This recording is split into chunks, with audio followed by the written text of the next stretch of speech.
পাকিস্তানের একজন ডক্টর সাইদ, তিনি নতুন করে ক্যান্সারের উপরে গবেষণা করেছেন এবং এটা পত্রিকায়ও লেখা হয়েছে। তিনি ক্যান্সারের নতুন একটি বিষয়ের উপরে গবেষণা করেছেন এবং এই গবেষণার জন্য তাকে পুরস্কৃত করা হবে। এই জন্য তিনি নিজের দেশ ছেড়ে আরেকটি দেশে যেতে হবে। তিনি সেই দেশে যাওয়ার জন্য বিমানের টিকিট কাটলেন।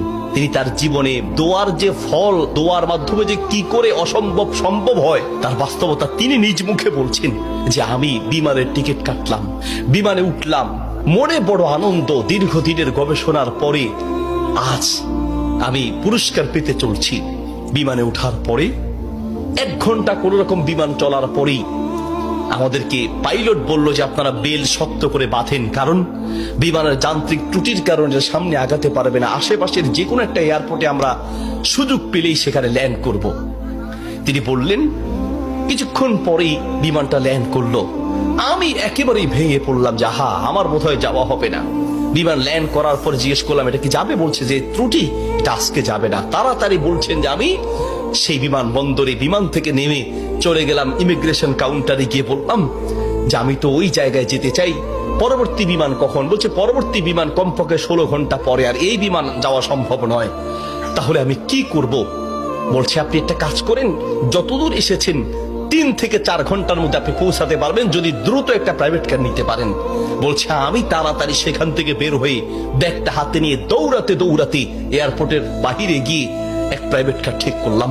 প্রাইভেট কার ওলাকে বললাম ভাই যত দ্রুত পারেন আগাতে থাকেন, টাকা নিয়ে টেনশন নাই, কারণ পুরস্কার তো বিশাল পুরস্কার, আপনি আগাতে থাকেন। প্রাইভেট কার ড্রাইভার গাড়ি চালাচ্ছে। তিনি বলেন মোটামুটি কিছুক্ষণ যাওয়ার পরে হঠাৎ বিশাল তুফান শুরু হলো। প্রচন্ড তুফান দেখে ড্রাইভার বলছে ভাই সামনে যাওয়া সম্ভব নয়। বলছে চেষ্টা করেন। বলছে দেখছেন কি অবস্থা, রাস্তাঘাট সব গাছপালা ভেঙে রাস্তায় পড়ে আছে। যখন তুফান আরো প্রচন্ড বাড়তে লাগলো আমি অবশেষে নিরাশ হয়ে বললাম যে জীবন বাঁচানো দরকার, পুরস্কার দিয়ে কি হবে, নিজেই যদি মরে যাই থাক, পুরস্কার চিন্তা নাই, সামনে যাওয়ার দরকার নেই। আশেপাশে বাড়ি ঘর দেখলেই কোন একটা বাড়ির সামনে গিয়ে দাঁড়ান, বাড়িতে গিয়ে অন্তত নিজের জীবনটা বাঁচাই। একটা ঘর দেখতে পেলেন, ড্রাইভার সেই ঘরের সামনে গিয়ে দাঁড়ালেন, দরজায় নক করলেন। একজন বুড়ো মহিলা বের হয়ে দরজা খুললেন। বলছে বুড়িমা আমরা মেহমান বিপদে পড়েছি, বাহিরে তুফান চলছে, একটু আশ্রয় চাই, কোনো পুরুষ থাকলে বলেন। বলছে ভিতরে চলে আসেন, কোনো পুরুষ আমার ঘরে নাই, তবে আপনারা বসেন, নিশ্চিন্ত থাকেন, আমি আপনাদের মেহমানদারির ব্যবস্থা করি। বলছে ঘরে পুরুষ নেই তো কোথায় গিয়েছে? বলছে কি বলবো দুঃখের কথা, কিছুদিন আগে আমার ছেলে এবং আমার স্বামী তো আগেই মারা গিয়েছেন, আর কিছুদিন আগে আমার ছেলে এবং ছেলের বৌমা দুইজন একসাথে অ্যাক্সিডেন্ট করে দুনিয়ার থেকে বিদায় হয়েছেন।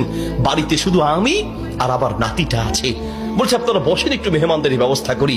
মেহমানদারি হিসেবে কিছু খাবার দিয়ে ডক্টর সাইদের সামনে দিলেন, আর বুড়িমা তিনি নামাজে দাঁড়ালেন। নামাজ শেষের দিকেই তার নাতি হাউমাউ করে চিৎকার করে কান্না শুরু করলেন। প্রথম থেকে কাঁদছেন অল্প আস্তে আস্তে, পরে প্রচন্ড চিৎকার। ডক্টর সাইদ বলেন বুড়িমা আপনি কি করছেন, একটু নাতিটাকে নিয়ে আসেন, এইভাবে কাঁদছে কেন? পরে নাতিটাকে কোলে করে নিয়ে আসলেন। ডক্টর সাইদ জিজ্ঞেস করলেন যে তার চেহারা পুরো নীল হয়ে আছে, তার কারণটা কি, ওর কি রোগ হয়েছে? বলছে ডাক্তার সাহেব কি বলবো দুঃখের কথা, আল্লাহ আমাকে পরীক্ষা করছেন। আমার স্বামী তো অনেক আগেই দুনিয়া থেকে বিদায় হয়েছে, আমার সম্বল ছিল আমার ছেলে, সেই ছেলেটাকে আল্লাহ নিলেন, ছেলের বৌমাকেও নিয়ে গেলেন। আমার এই নাতিটা কোন রকমে আমার কাছে ছিল, তাই সে যায় নাই, এই জন্য অ্যাক্সিডেন্ট করে তারা মারা গিয়েছে, কিন্তু ছেলেটা রয়ে গেল। এখন এই ছেলেটার একটা কঠিন মারাত্মক ক্যান্সার হয়েছে, যার চিকিৎসা আমাদের দেশে সম্ভব নয়। ডাক্তার সাইদ বলছে আপনি কি দেখিয়েছেন?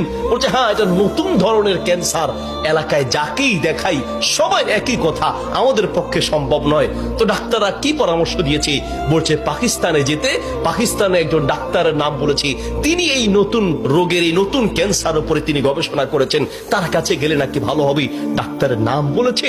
বলছে নাম তো বলেছে, কিন্তু ঠিকানা তো কিচ্ছু জানা নাই। কিন্তু আমার বিশ্বাস, আমি প্রত্যেক নামাজের পরে এবং সেজদায় গিয়ে আল্লাহর কাছে দোয়া করি, কারণ আমার বিশ্বাস মানুষের পক্ষে অসম্ভব হতে পারে, আল্লাহর পক্ষে অসম্ভব বলতে কিচ্ছু নাই। আল্লাহু আকবার। আমি প্রতিদিন নিয়মিত আল্লাহর কাছে দোয়া করি, মালিক আমি তো সেই ডাক্তার হসপিটাল কিচ্ছু চিনি না, আমার পক্ষে চেনা সম্ভব নয়, তার কোনো ঠিকানাও কাম জানা নাই। তিনি নাকি পাকিস্তানের ডাক্তার। বুড়িমা বলেন তো সেই ডাক্তারের নাম কি?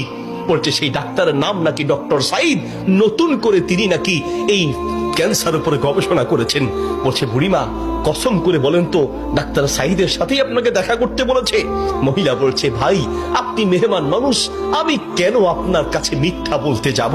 ডাক্তার সাইদ তিনি নাকি নতুন করে ক্যান্সার উপরে গবেষণা করেছেন, আপনার বাড়ি কোথায়?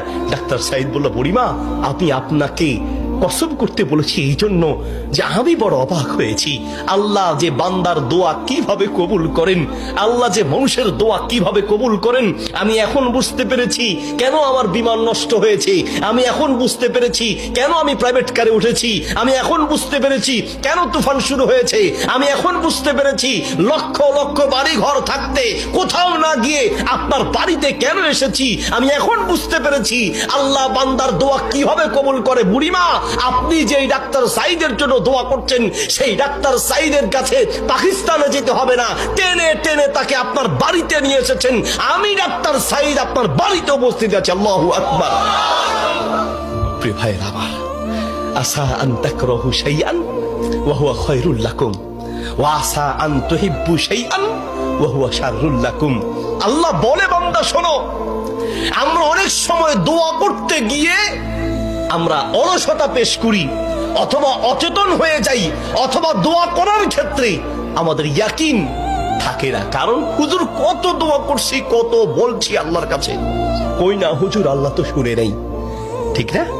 অনেকের কথা অনেক হুজুর দোয়া করার জন্য বলেন, কত দোয়া করছে হুজুর, তাহাজ্জুদের সময় দোয়া করছি, শেষ রাতে দোয়া করছি, চোখের পানিতে মুখ ভাসিয়ে দোয়া করছি, কত চাইছি আল্লাহর কাছে, হুজুর আল্লাহ দেয় নাই। শোনেন আল্লাহ বলেন বান্দা মাঝে মাঝে আমি তুমি চাও আমি দেই না, এই যে আমি দেই নাই হতে পারে আমি এই না দেওয়ার মাঝেই তোমার কল্যাণ আছে। আল্লাহু আকবার।